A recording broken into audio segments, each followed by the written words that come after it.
In lecture 29, we talked about metal-semiconductor contacts.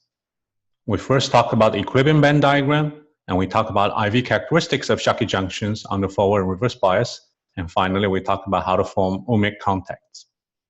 So first, students need to be able to draw the equilibrium band diagram of a metal-semiconductor contact and identify the depletion or space charge region. So with the energy levels given here for the metal and semiconductor before making contacts, we have misalignment of the Fermi energies because of the work function differences.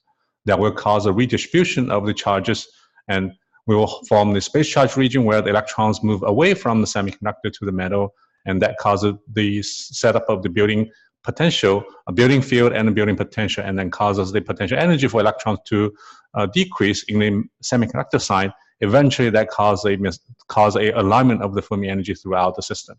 So for this, to draw this equilibrium band diagram, there are a few keys. One is that the relative energy locations at the interface remain unchanged because we have continuous vacuum level across this interface. Second, the Fermi energy is constant throughout the system under thermal equilibrium. Third, away from the interface, deep in the semiconductor, the carrier concentrations do not change. That means the Fermi energy location with respect to the conduction band and valence band edges remains the same as in the semiconductor originally. So anytime when you see the conduction band edge bends away from the Fermi level, that's when you see a reduction of electron concentration in N-type semiconductor. That's when we have this depletion region. So this is for N-type semiconductor. You should be able to also draw the band diagram for a P-type semiconductor.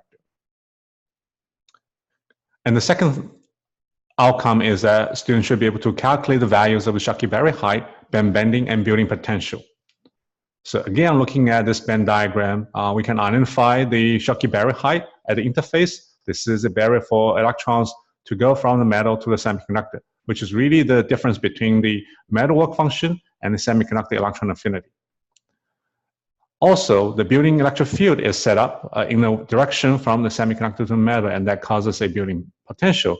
And this building potential is needed to eventually align the Fermi energy. So the total amount of band bending across this interface is such that you need to account for the misalignment of the Fermi energies before making the contact. So that's just the difference between the work functions of the two materials. And if you divide this work function difference by the electron charge, you get the building potential. Again, for P-type semiconductor, you should be able to consider the barrier height for whole injection in that case. And then when we have a Schottky junction, we will have specific current voltage characteristics under forward and reverse bias. So with the electrons moving from semiconductor to the metal, it depends on the probability of electrons getting to high energy, enough energy to go across interface. And that depends on the band bending. And for electrons coming the other way, it depends on the barrier height. And so on the thermal equilibrium, these two current will cancel out. And again, note that since electron carry negative charge, the movement of the charge carrier direction will cause a current in the opposite direction. On the forward bias, the applied bias will actually partially compensate for the building potential. So that causes a reduction in the building, the total band bending, and then the N-type semiconductor will be biased negatively in that case.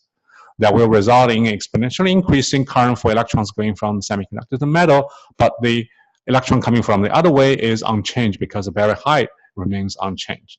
That will eventually gives you a increasing forward current, actually increasing exponentially with the voltage.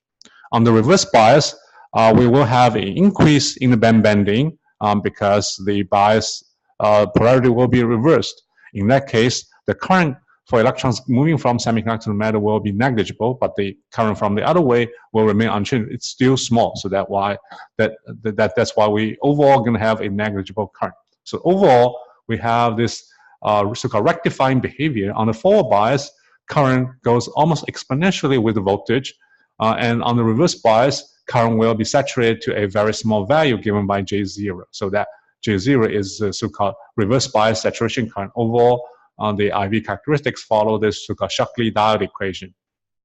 And this is a rectifying junction because forward current is much, much higher than the reverse current.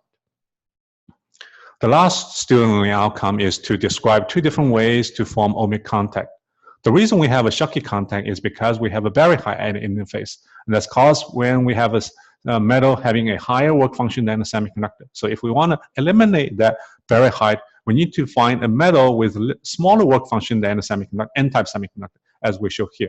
So in this case, actually, instead of having electron depletion at the interface, we are going to have electron accumulation that causes electrons to flow across in either direction easily without much resistance. But this requires a metal with low work function than n-type semiconductor. This is not always easily obtainable. So a more likely case is to transform a Schottky contact into an ohmic contact by doping the surface region of the Schottky semiconductor very, very heavily.